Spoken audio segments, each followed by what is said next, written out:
Josh Locks here with Hey Blue. We're going to talk about catcher's interference. Catcher's interference is a lot like offsides in football. It's one of those plays where the offense gets to decide what do they want to happen. So here's what it looks like. This is when the bat hits the catcher's glove during the swing. So we've got, that's interference. It's also called catcher's obstruction. But if I'm going to umpire this play, I'm going to say that's interference. And at this point, the offense gets to decide what they want.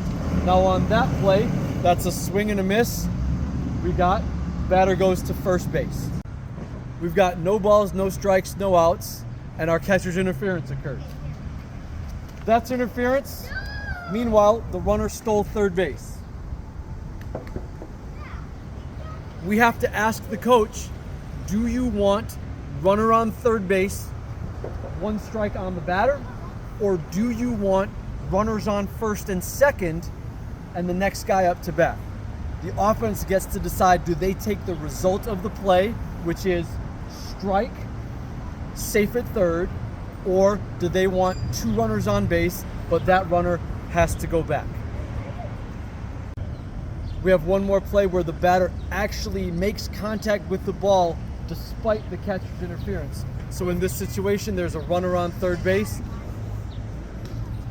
and we've got, that's interference.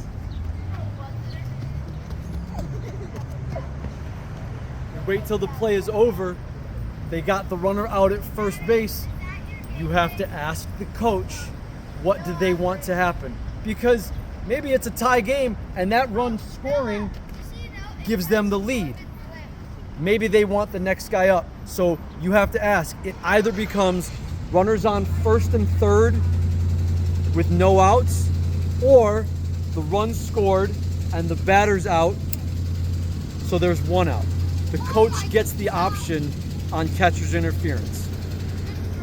We've got one more play with catcher's interference, and I like to call this the nuclear option.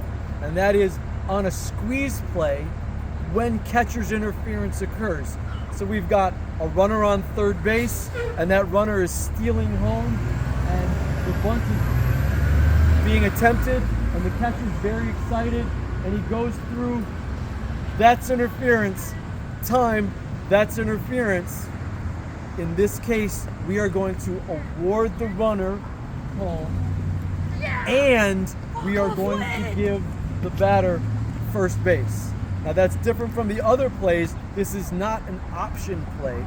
We're doing this to prevent the defense from just getting in the way every time the other team tries to run a squeeze. So if catcher's interference occurs on a squeeze, we go nuclear, the run scores, and the batter goes to first base.